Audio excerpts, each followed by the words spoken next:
বৃন্দাবনেরও সমান।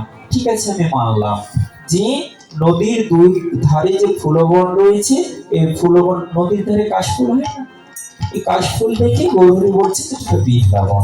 ঠিক আছে, এটা মানলাম। কিন্তু সহচর গণ করি গোপী অনুমান, তুমি একটি সহচর গণকে দেখে তুমি বলছো এটা আমাদের গোপী, এটা কি মানা যায়?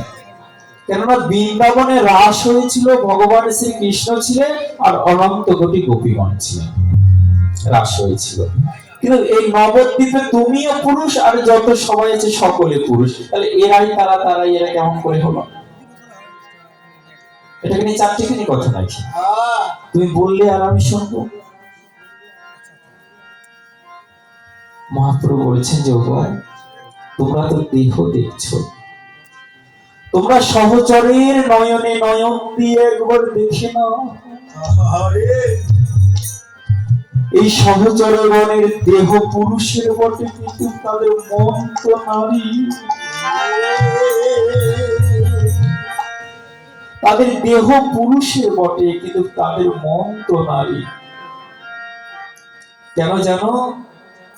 আমি ধরতে পেরেছি। কিভাবে গো? কিভাবে? শোনো, বলে এরাই তারা,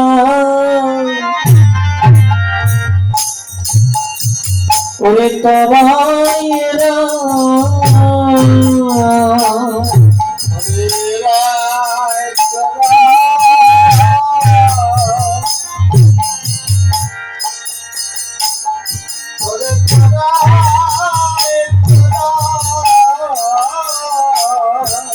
তারা নয়নে জলে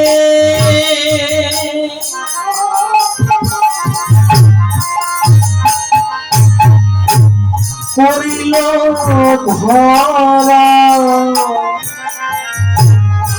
বলি এরাই তারা, ওরে তারাই এরা,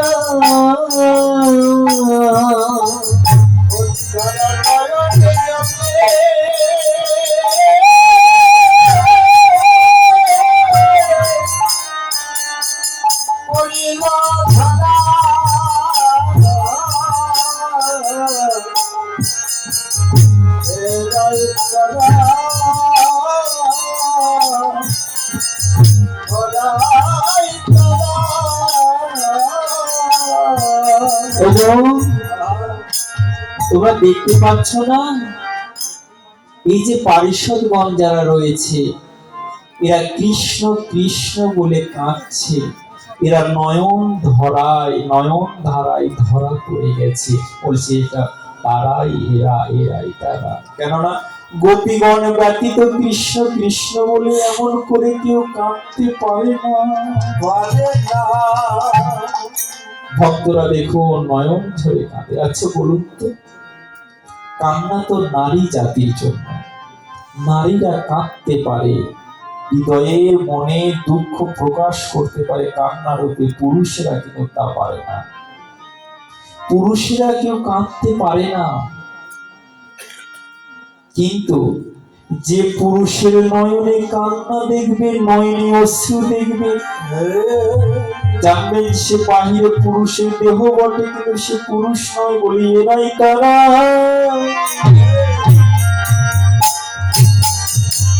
ওরে তারাই এরা, বলি এরাই তারা,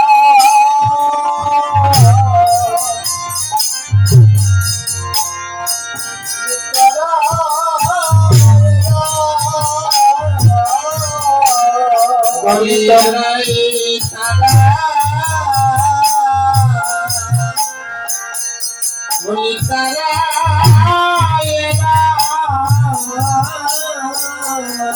বলি তারা নয়ন ধরা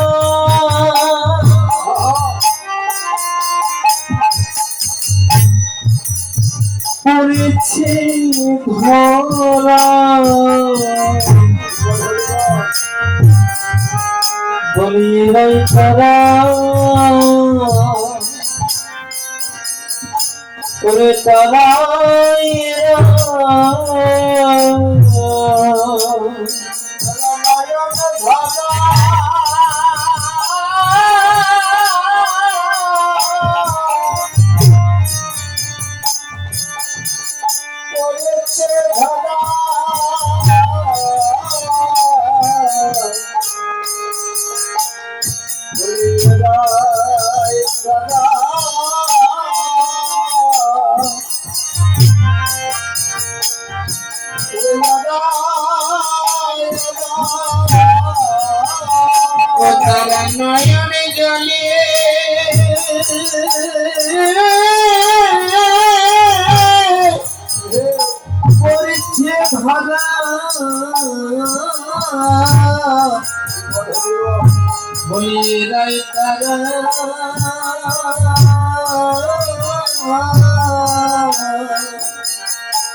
হরে কৃষ্ণ বলিতে নয়নে বহে ধারা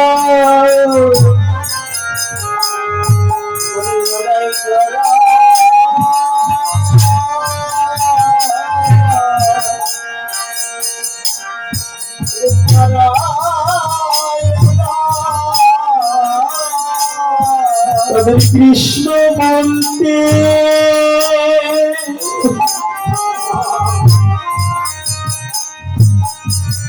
নয়নে বহে ধারা জগতে এরাই তারা ওরে তারা এরা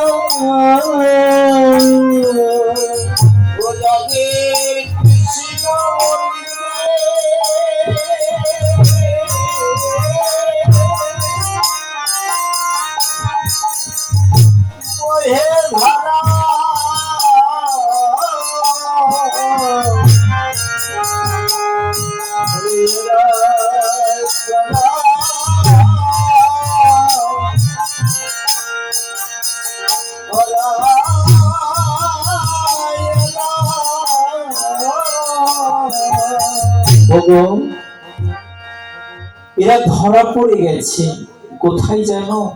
এরা নয়ন জলে ধরা পড়ে গেছে যে এরাই তারা, তারা এরা। কেন প্রভু? কেন তারা পুরুষ হলো? বলছে যে গোপিনীগণ একদিন গোবিন্দকে ডেকে ডেকে বলছিলেন, গোবিন্দ হে, গোবিন্দ হে, তুমি তো ভালো না যখন তখন বাঁশি বাজাও,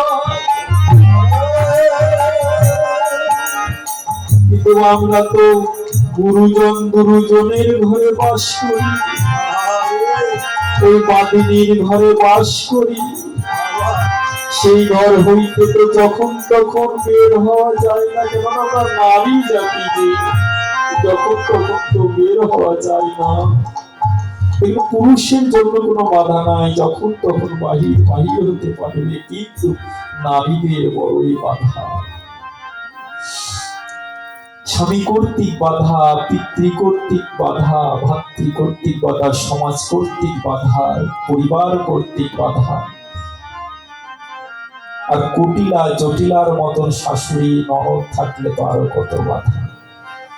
তাই সমস্ত গোপীগণ একদিন কৃষ্ণকে ডেকে বলছেন, হে কৃষ্ণ, যদি আমাদের আর কোনোদিনও জন্ম দাও তাহলে ওই নারী করে তুমি দিও নাহি গোবিন্দ।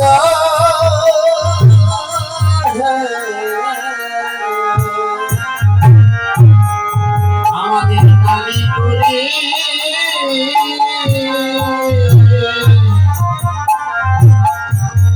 জন্ম দিও, দিও না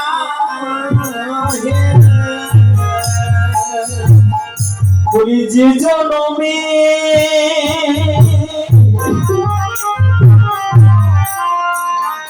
ভজনে শত বাধা, গোবিন্দ হে নারী করে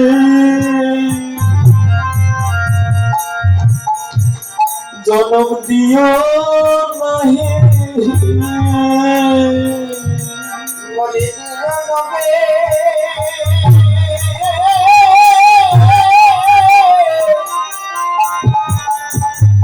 ভজনে শত বাধা।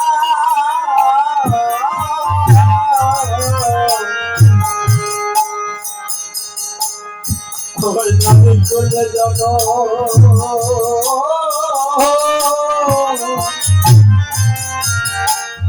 জনম দিও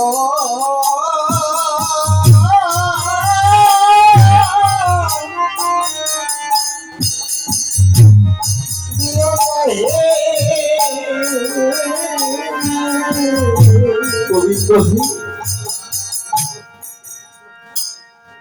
তুমি আর নারী করে আমাদের জন্ম দিও না, আমাদের পুরুষ করে জন্ম দিও, যাতে সর্বসময় তোমার সঙ্গে আমরা থাকতে পারি।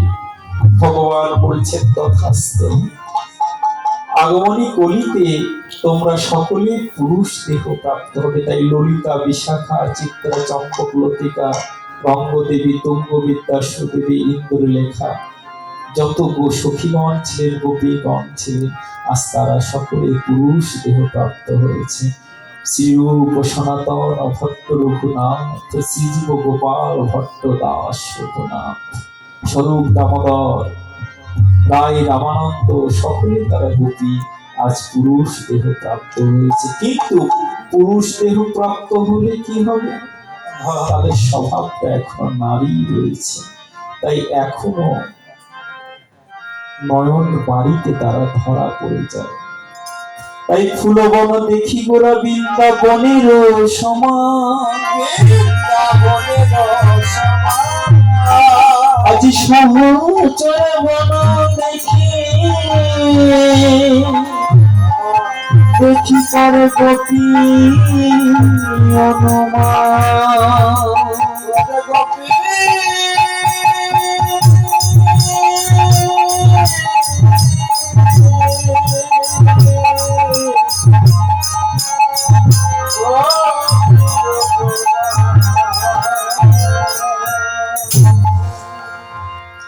এই হচ্ছে গৌরাঙ্গ মহাপ্রভুর পার্শ্বদ।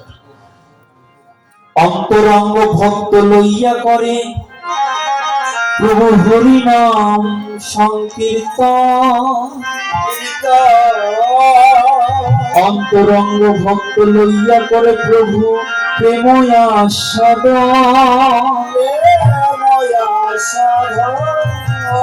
ভজ্য ভক্ত লইয়া করে প্রভু হরি নাম সংকীর্তন।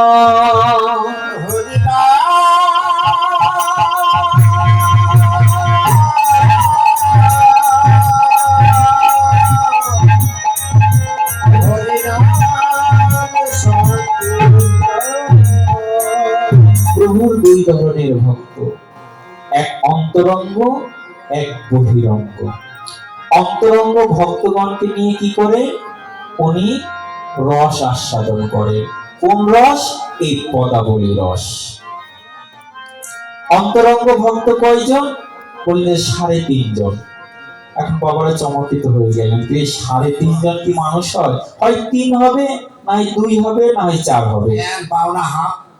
3.5 জন কি মানুষ হয় মা? বলো তো। হ্যাঁ, প্রতিবন্ধী। এই যে মা বলেছে প্রতিবন্ধী, বলো তো 3.5 জন মানুষ হয়? কিন্তু চৈতন্য চরিতামৃতে দেখবেন যে 3.5 জন মহাপ্রভুর অন্তরঙ্গ ভক্ত। ছোট বাচ্চা, এই বাবা বলছে ছোট বাচ্চা। কে কে? বলছেন যে রায় রামানন্দ, হাতে করুন, রায় রামানন্দ, স্বরূপ দামোদর, শিখা মাহিতি। কয়জন হলো? 3 জন। 3 জন পুরুষ, 3.5 জন। আর অর্ধেক কে? বলছে যে মাধবী দেবী। আমাদের নারীকে পুরুষের অর্ধেক ধরা হয়, এই জন্য নারীকে বলা হয় অর্ধাঙ্গিনী, অর্ধেক অঙ্গ। এই জন্য মাধবী দেবী উনি নারী অর্ধেক ধরা হয়েছে। এদিকে 3 জন আর অর্ধেক জন, মানে 3.5 জন। হ্যাঁ, নারীরা অর্ধেক, কিন্তু এখন আর অর্ধেক নাই, এখন পুরাটাই হয়ে গেছে। ঝগড়া তো গোটাটাই করে। ঝগড়া লাগে, দেখো অর্ধেক না গোটাই আছে, তখন দেখে নেবে। ওমা, এটা আমাদের বলার কিছু নয়, এটা শাস্ত্রই করে রেখেছেন। যাক, কি 3.5 জন মহাপ্রভুর ভক্ত, এই 3.5 জনকে নিয়ে উনি কি করতেন না পদাবলী আস্বাদন করতেন। কার পদ আস্বাদন করতেন? না গোবিন্দ দাস, বিল্লমঙ্গল, চণ্ডীদাস, বিদ্যাপতি এদের পদ আস্বাদন করতেন, কেননা অন্তরঙ্গ ভক্ত ব্যতীত পদ আস্বাদন করা সম্ভব নয়। তাহলে এখন আপনারা প্রশ্ন করবেন, বাবা তাহলে অন্তরঙ্গ ভক্ত ছাড়া তো পদ আস্বাদন করা সম্ভব নয়, তাহলে আপনি যে এখানে কীর্তন করছেন এখানে তো অনেক প্রকার ভক্ত রয়েছে, সবাই কি গৌরী? আপনারা সবাই কিন্তু গৌরী নয়। আমাদের সম্প্রদায় তো অনেক রয়েছে, তাই না? অনেকের মধ্যে তোতারাম দাস বাবাজি মহারাজ 13টি অপর সম্প্রদায় ভাগ করলেন। আউল বাউল কর্তা ভজা নিরা দরবে সাই সাহজিয়া সখী ভেকি স্বার্থ জাত গোসাই আপনি বাড়ি চূড়াধারী গৌরাঙ্গ নাগরী তোতা কহে এই 13 সঙ্গ নাহি। এই 13টি হচ্ছে অপসম্প্রদায়, এদের ভাগ করে দিলেন। এরপর আরো সম্প্রদায় আছে, চরণ কাপালি, দুলাল কাপালি, অনেক আরো সম্প্রদায় রয়েছে। তাহলে কে কোন সম্প্রদায় আছে এটা তো বোঝা যায় না। তাহলে এখানে কেমন করে রস আস্বাদন হচ্ছে? বলছেন যে গৌরাঙ্গ মহাপ্রভুর যে রস আস্বাদন করেছে, ওই রস আস্বাদন করার ক্ষমতা কোন ক্ষুদ্র জীবের পক্ষে না। আমরা যে রস আস্বাদন করছি ওর তুলনায় কিছুই নয়, সিন্ধুতে এক বিন্দুর বিন্দুও নয়।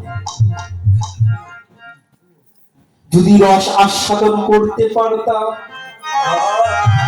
তাহলে এই গৃহকাজে আর থাকতে পারতাম না। যদি তাদের মতো রস আমরা আস্বাদন করতে পারতাম তাহলে সংসারে ফিরে যেতে পারতাম না। সত্যভামা বলেছিলেন, জগতের নারীরা বড়ই পাগল কেন জানিস? তারা রূপবান চেনে না, জগতের পুরুষকে দেখে তারা মোহিত হয়ে যায়, কিন্তু সেই নারী যদি একবার আমার গোবিন্দের বদনে নয়ন দিত তাহলে চির জন্মের মতো আমার গোবিন্দের হয়ে যেত। সেই পদ আস্বাদন করেছে কারা? রায় রামানন্দ, রাজা প্রতাপ রুদ্র, তখন সেই উড়িষ্যার রাজা ছিলেন প্রতাপ রুদ্র।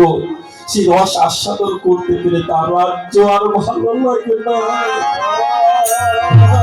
রস আস্বাদন করেছিলেন আমাদের রাজশাহীর সেই নরোত্তম দাস ঠাকুর মহাশয়। রস আস্বাদন করার পর তার রাজ্য পাতার ভালো লাগে না, কান্তা পরিধান করে বোঝের পথে ছুটেছে। আজও 500 বিঘা সম্পত্তি অন্যেরা দখল করে খাচ্ছে, যারা খেতড়ি যাবেন দেখবে। এই বলছি যে আমরা তো রস আস্বাদন করতে পারছি না, যদি পারতাম তাহলে আর ঘর ভালো লাগতো না। শ্রীজীব গোস্বামীপদ একটা কথা বলেছিলেন, কি জানে? যে কারো যদি সংসার বাসনা করার ইচ্ছা থাকে তাহলে গিরি গোবর্ধনের পর্বতের উপরে যে গোপাল রয়েছে তাকে তোমরা দেখো না, কেননা ওই গোপালের এতটাই রূপ, এতটাই মহিমা, ও দেখলে আপনাকে আর সংসার করতে দিবে না। তাই যদি একবার সেই পথ সোনার মতন শোনা হয়, যদি সোনার মতন শোনা হয়, তাহলে সেই জীবটা কি হয় জানেন? সেই জীব আর জীব থাকে না। বলি সেও সোনা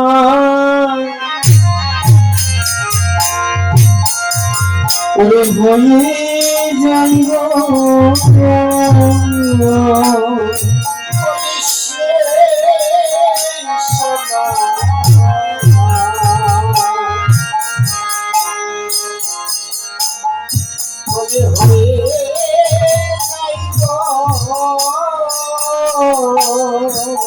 যদি সোনার মতো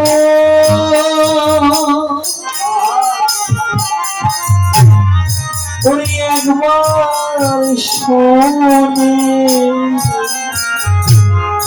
জগতে শিব সোনা ওরে হয়ে যাইব,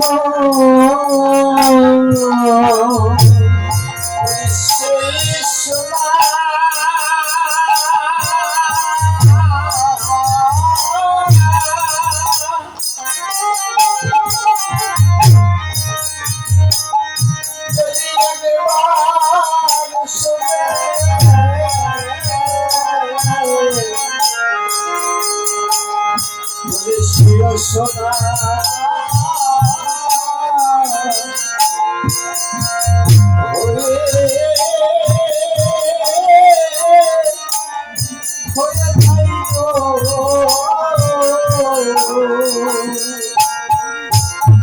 জগতে সেও সোনা হয়ে যায় জানো, যদি সোনার মতন একবার কেউ পথ শোনে। অন্তরঙ্গ ভক্ত লইয়া করে প্রভু প্রেম ও আস্বাদন, আর বাহ্য ভক্ত লইয়া করে প্রভু হরিনাম সংকীর্তন। বাহ্য ভক্ত বাহিরের ভক্ত নিয়ে কি করেন? হরিনাম সংকীর্তন করেন। সংকীর্তন শব্দের অর্থ কি? যে খোল করতাল বাদ্য সহকারে উচ্চস্বরে কীর্তন এবং নৃত্য, এটা সংকীর্তন। অনেকে বলে থাকে যে সাধুরা নাচে কেন, এত নৃত্য করে কেন? সাধুরা ভজন করবে, সাধন করবে, নৃত্য কেন করবে? বলছেন যে তারা সংকীর্তনের ব্যাখ্যা জানে না বলে এই কথা বলে। এই কলিযুগের ভজনটা তপস্যার নয়, ধ্যানের নয়, সেবার নয়, যজ্ঞের নয়। এই কলিযুগের ভজন হচ্ছে হরিনাম সংকীর্তন।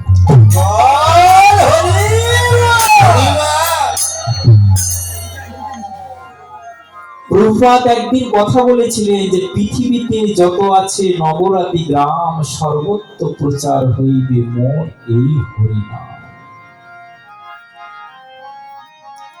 সর্বত্র এই হরিনামটা প্রচার হবে, কিছুই করতে হবে না, শুধু উচ্চস্বরে হরিনাম কীর্তন আর দুটি বাহু উত্তোলিত করে নৃত্য।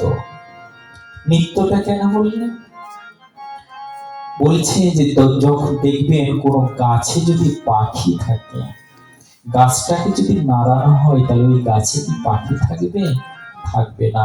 বলছে যে এই দেহরূপী বৃক্ষে অনেক পাপ রূপী পাখি রয়েছে, যদি হরিনাম সংকীর্তনে নৃত্য করা যায় তাহলে এই দেহে আর পাপ থাকে না।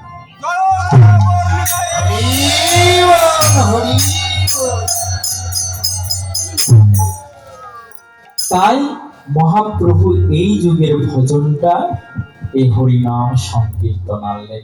এর আরো একটি দার্শনিক ব্যাখ্যা রয়েছে, সেটি কি জানেন? যে এই কলিযুগের মানুষের ধৈর্যটা কমে যাবে। যেমন দাপর যুগে সুখদেব মুনি 7 দিন ধরে ভাগবত সপ্তাহ করেছিলেন, বর্তমানে করুন তো একভাবে 7 দিন কেউ বসে থাকতে পারবে? পারবে না। সত্য যুগের মানুষ তপস্যা করেছিল হাজার হাজার বছর যুগ ধরে, এখনকার তপস্যা করুন তো হাজার হাজার, পারবে কি? পারবে না।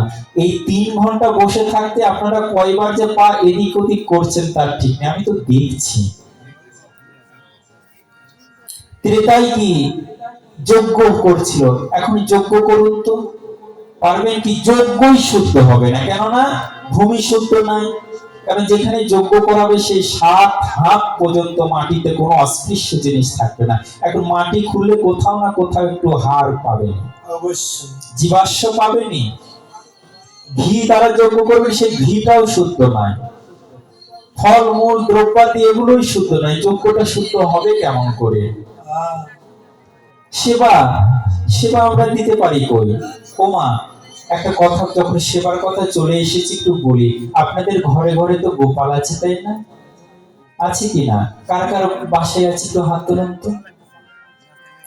আপনার বাসায় আছে? বাবা, অনেক ভক্ত মায়ের বাসায় গোপাল রয়েছে, আপনারা গোপালের সেবা দেন, তাই না? কিন্তু একটা কথা কি জানেন?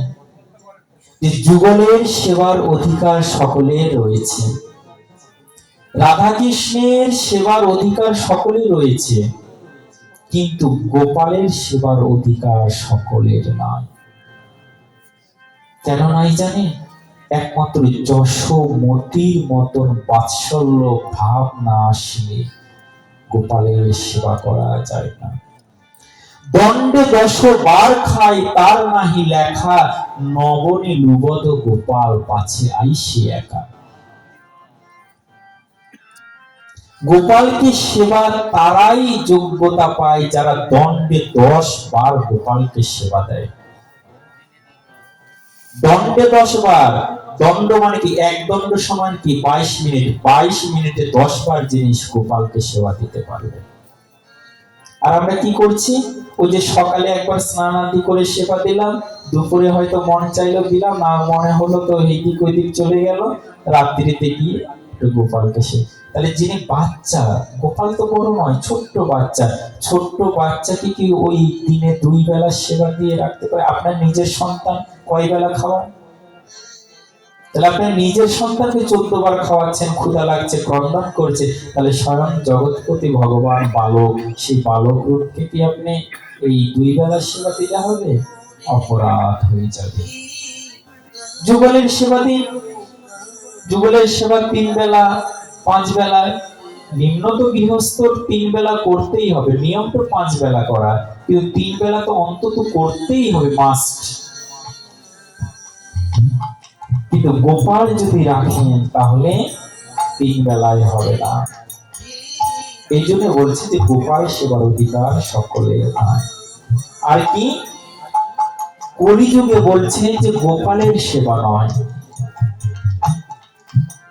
কলিযুগে কার সেবা? বৃন্দাবনী অপ্রাকৃত নবীন মদ, কাম বীজ কাম গায়ত্রীতে যার উপাস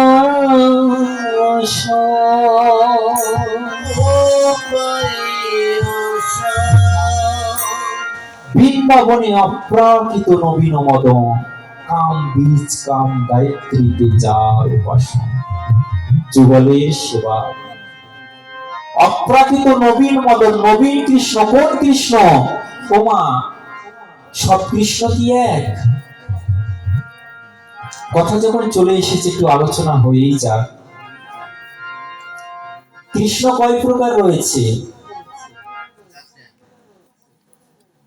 আচ্ছা বলুন তো, বৃন্দাবনে যখন কৃষ্ণ জন্ম নিয়েছিলেন আমরা কি বলি?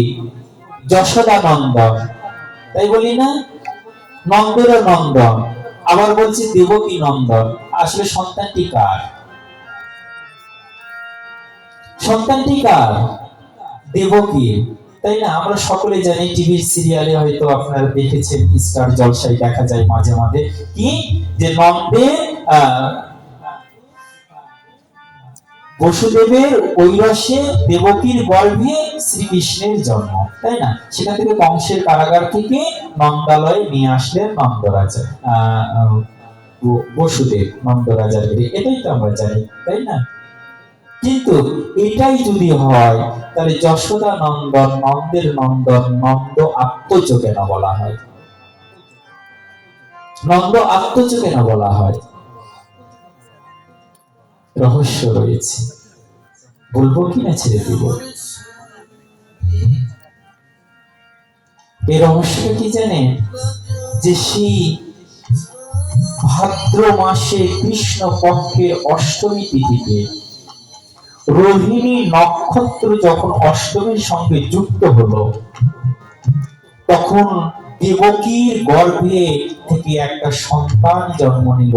সেটা হচ্ছে বসুদেব শ্রীকৃষ্ণ। তার 4টি হাত ছিল, শঙ্খ চক্র গদা পদ্ম। মহাবিষ্ণু অবতার হয়ে আসে, বিষ্ণুর অবতার কৃষ্ণ।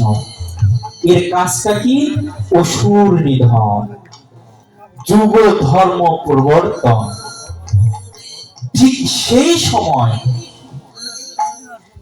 সেই সময় যশোদার গর্ভ থেকে দ্বিভুজ মানে 2 হাতালা আরেকটি কৃষ্ণের জন্ম হয়।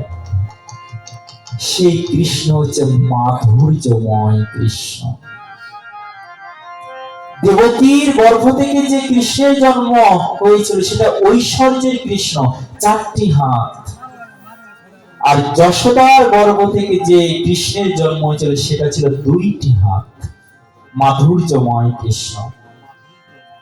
অষ্টমী রোহিণী নক্ষত্র যখন কেটে গেল, নবমী ধরল, ঠিক তখন যশোদার গর্ভ থেকে আরেকটা কন্যা সন্তানের জন্ম হয়, সেটি হচ্ছে মহামায়া।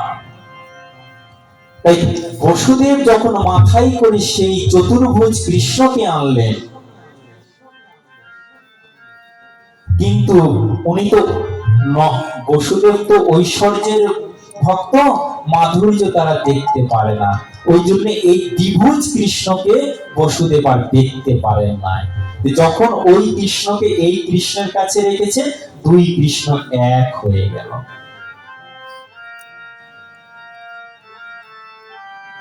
দুই কৃষ্ণ এক হয়ে গেল।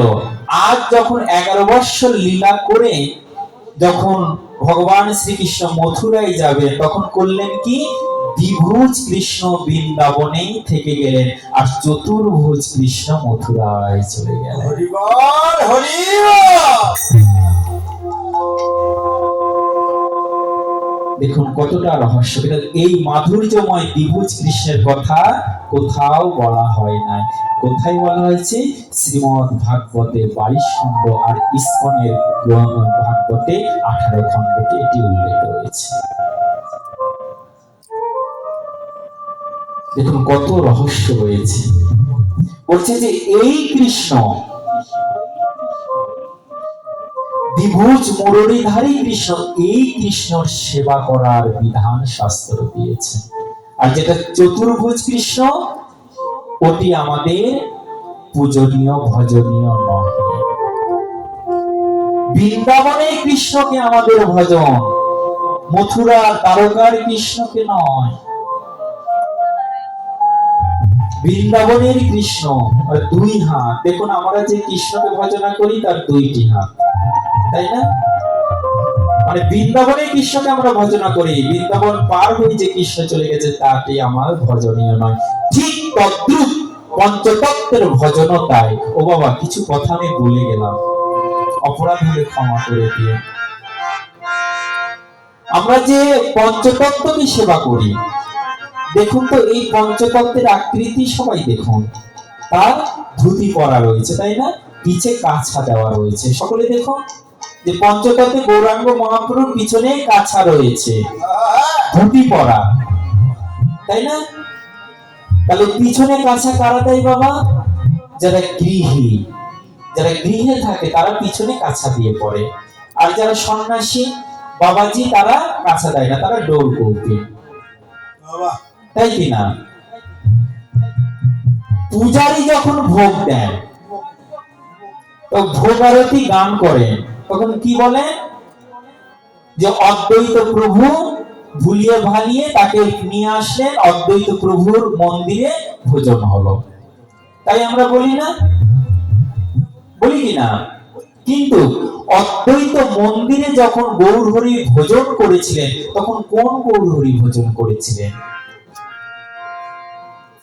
মহাপ্রভু যখন সন্ন্যাস নিয়েছিলেন, সন্ন্যাস নেওয়ার পর নিত্যানন্দ ভুলিয়ে অদ্বৈত গৃহে এনেছিলেন, সেই সন্ন্যাস গৌরের ভোগ হয়েছিল অদ্বৈত মন্দিরে। মানে ডোর কৌপিন পরা। দেখান তো কোন মঠ মন্দিরে ডোর কৌপিন পরা গৌরহরিকে পান কিনা? দেখতে পেয়েছেন? কোন মঠ মন্দিরে কোথাও দেখুন তো যে ডোর কৌপিন আলা গৌরহরিকে প্রতিষ্ঠিত করা হয়েছে কিনা? হয় না। কোন গৌরকে? এই গৃহী গৌরকে। তাহলে অদ্বৈত গৃহে যে ভোগ আরতি গান হচ্ছে সেটি যথাযথ নয়। কোনটি যথাযথ? বলছে শ্রীবাস অঙ্গনে যে গৌরের ভোগ আরতি হয়, মানে গৃহী গৌর। বিষ্ণু পিয়ার প্রাণবল্লভ আমার গৌর সুন্দর। ঠিক তেমনি কৃষ্ণ যতক্ষণ বৃন্দাবনে ছিলেন সেই কৃষ্ণকে ভজন, মথুরা যখন চলে গেলেন সেই কৃষ্ণ আমাদের পূজনীয় নয়। তদ্রূপ যে গৌর গৃহে ছিলেন সেই গৌর আমাদের সেবনীয়, আর যখন সন্ন্যাস চলে গেলেন সেই গৌর আমাদের সেবনীয় নয়, সেটি পূজনীয়, সেটি অনুসরণীয়, কিন্তু ভোজনীয় নয়। মাসি চোখ বন্ধ করে শুনছে। জি, দেখুন আমাদের ভক্তের উদ্দেশ্য কি? আমাদের ভক্তের উদ্দেশ্য কি? উদ্দেশ্য হচ্ছে যুগলের সেবা করা, তাই নাকি বাবা? ভক্তের উদ্দেশ্য কি? যে গৌরের কৃপা প্রাপ্ত হয়ে যুগলের সেবা করা, তাই না? তাহলে হরি নারায়ণ যত অবতার রয়েছে এগুলো পূজা করে আমরা কি পাবেন? ধন ঐশ্বর্য। কিন্তু ভক্তরা তো ধন ঐশ্বর্য চায় না, তারা ভগবানের চরণ চায়। এই জন্য ভক্তের জন্য পঞ্চতত্ত্ব এবং যুগল ব্যতীত অন্য কারো ভজন অনুমোদিত নহে। যদি তাই বলছি না,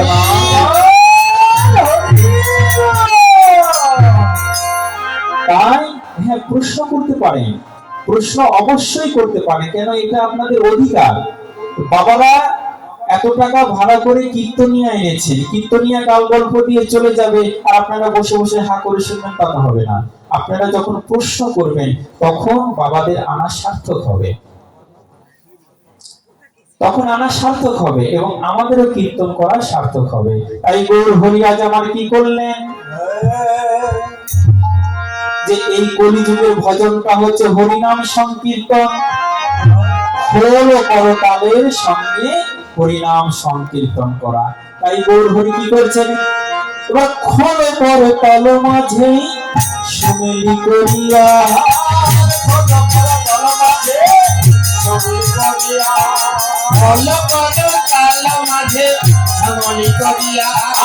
আর তার মাঝে নাচে গোরা জয় জয় দিয়া।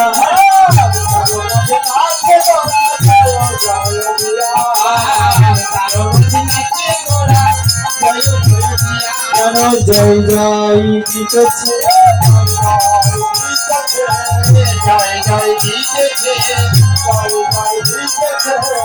আনন্দে বাহু তুলে জয় জয় দিতেছে,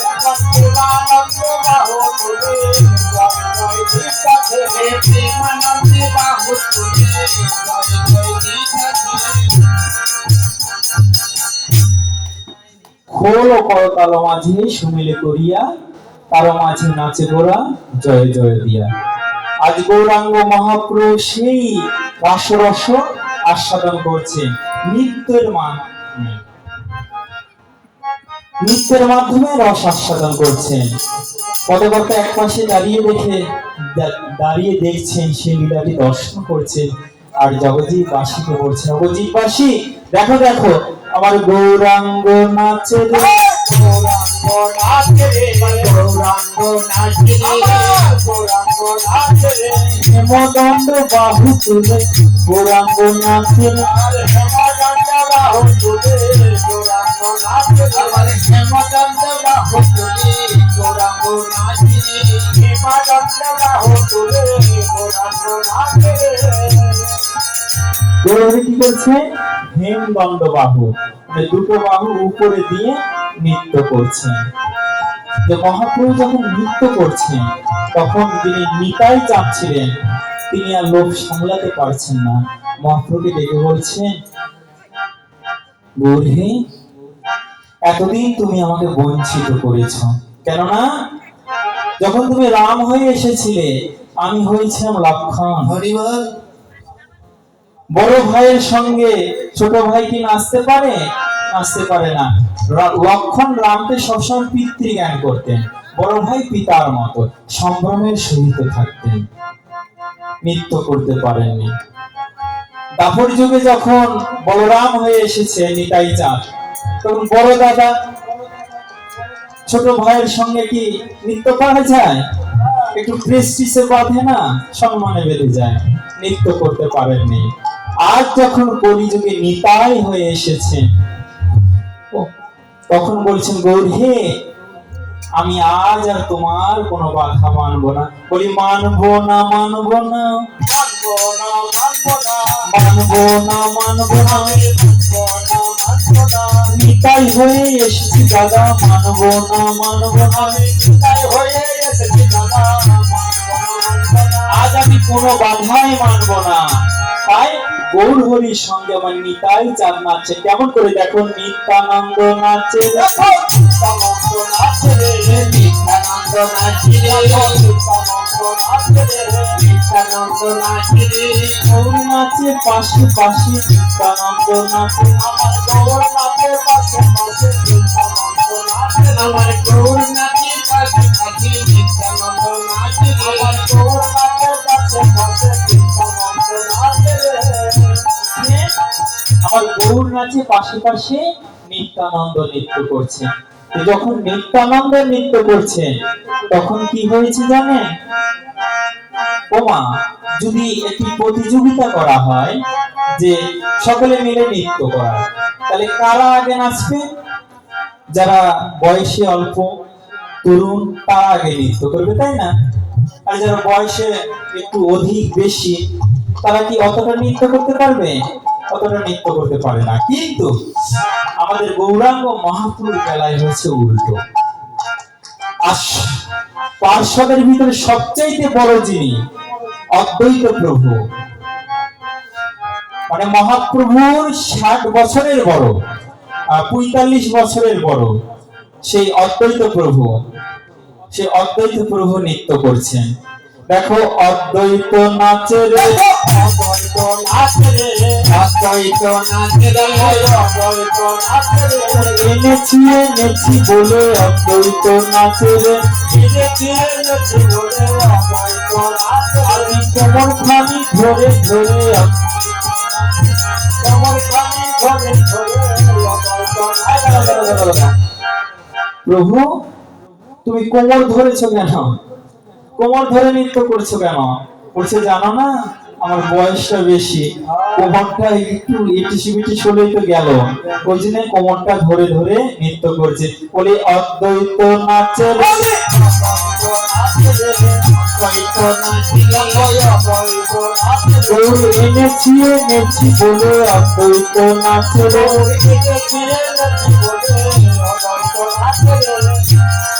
গৌর এনেছি এনেছি বলে অদ্বৈত নাচে রে। আচ্ছা বলুন তো, অদ্বৈত যদি না আনতেন তাহলে গৌর কি আসতেন?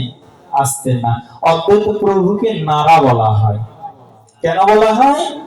তো বলছেন যে আমি তো শয়নে ছিলাম ক্ষীরোদশায়ীতে, আমি শয়নে ছিলাম। এই অদ্বৈত প্রভু প্রতিদিন তুলসী আর গঙ্গা জল দিয়ে আমাকে প্রতিদিন নাড়া দিত। ওই নাড়া দেওয়া থেকে তার নাম হয়েছে নারা। এই জায়গায় চট করে চোখে পড়ে গেল, যিনি তুলসী অর্পণ করেছেন তিনি শাস্ত্রসম্মত তুলসী অর্পণ করেন নাই। পঞ্চতত্ত্বকে যে গৌরাঙ্গ, নিত্যানন্দ, অদ্বৈত, এই 3 প্রভু হচ্ছে ভগবত তত্ত্ব। এই 3 প্রভুর চরণে তুলসী দিতে হয়। আর গদাধর, শ্রীবাস এগুলো হচ্ছে ভক্ত তত্ত্ব। ভক্ত তত্ত্বের হস্তে বা বক্ষে তুলসী দিতে হয়। তাও গৌর চরণে আগে তুলসী প্রসাদী করে সেই প্রসাদী তুলসী তাদের বক্ষে বা হস্তে দিতে হয়। এখানে দেখা যাচ্ছে সকলের চরণে বা কোমরে দেওয়া রয়েছে, এটা একদম উচিত নয়। তাই গৌরাঙ্গ নৃত্য করছেন, নিত্যানন্দ নৃত্য করছেন, অদ্বৈত প্রভু নৃত্য করছেন। এবার কি করে দেখো, গদাধর নাচে রে,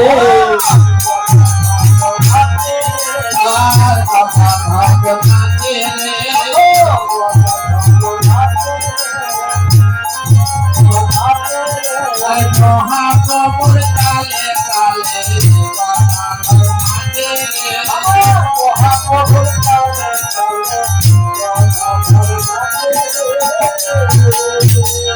গদাধরের নাচটা একটু অন্যরকম। কেন জানেন? গদাধরের ভিতরে রাধারানীর ভাব রয়েছে, তো তাই একটু মানে রাধা ভাবে উনি নৃত্য করে। দেখো গদাধর নাচে রে, দেখো গদাধর নাচে রে, গদাধর নাচে রে, আমার গৌর নাচে পাশে পাশে, গদাধর নাচে রে, আমার গৌর নাচে পাশে পাশে, গদাধর নাচে রে। আমার গদাধর নৃত্য করছেন গৌরের পাশে পাশে, এবং গদাধর নৃত্য করছেন তখন ভক্তের মনে কি আনন্দ আর আটকানো যায়? শ্রীবাস হচ্ছেন ভক্ত তত্ত্ব। উনি তো সারা জীবন নৃত্য করেছেন। শ্রীবাসকে সেই নারদমণি না, নারদমণির অবতার শ্রীবাস, সেই শ্রীবাস এখন নৃত্য করছেন। দেখো শ্রীবাস নাচে রে,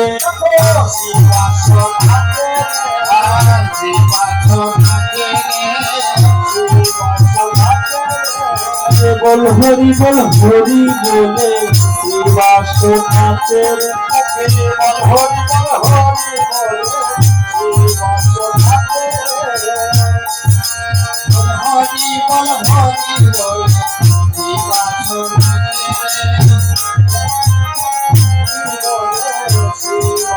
রে। আজ কি করছে?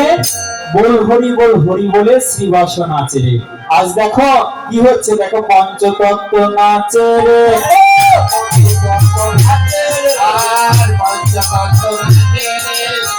পঞ্চরস আস্বাদনে পঞ্চতত্ত্ব নাচে রে,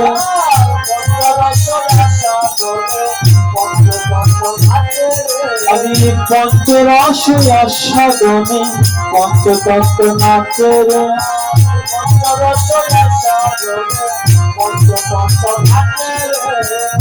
যখন সকল পঞ্চতত্ত্ব নাচছেন তখন ভক্তবৃন্দ কি আর চুপ থাকতে পারে? দেখো ভক্তবৃন্দ নাচে রে,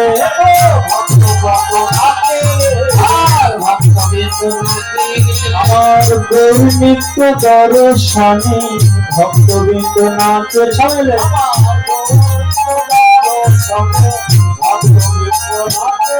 আমার নিত্য দর্শনে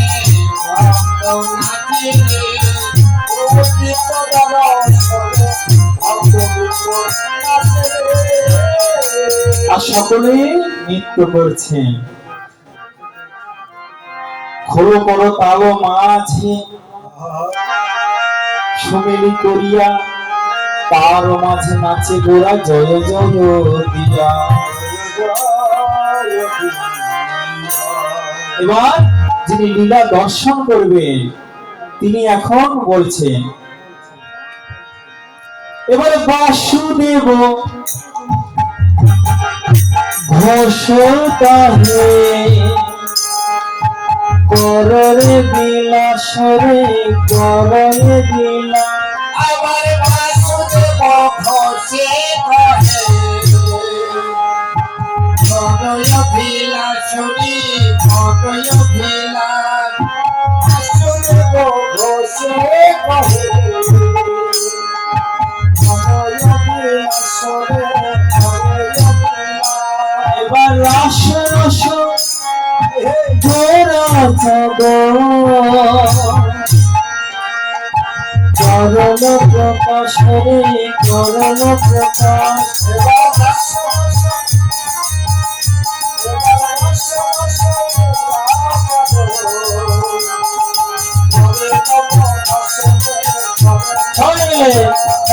করল প্রকাশ রে, করল প্রকাশ।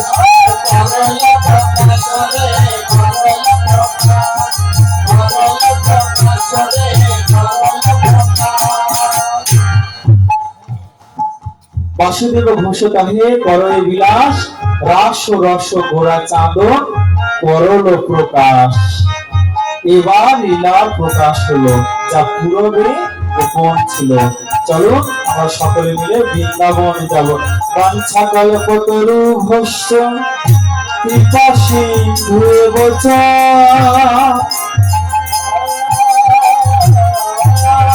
পতিতন পাবনে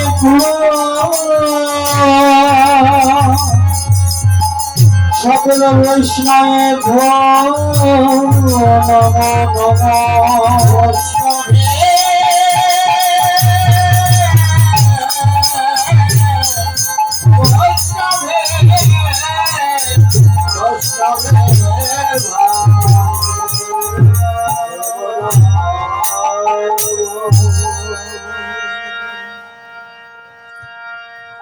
এবার সকলে মিলে চলুন বৃন্দাবনে যাই।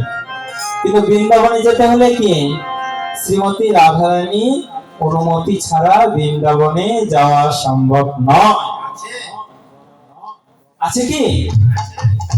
সম্ভব নয়। তাই রাধারানীর অনুমতি কেমন করে নেবে? রাধারানীর নাম কীর্তন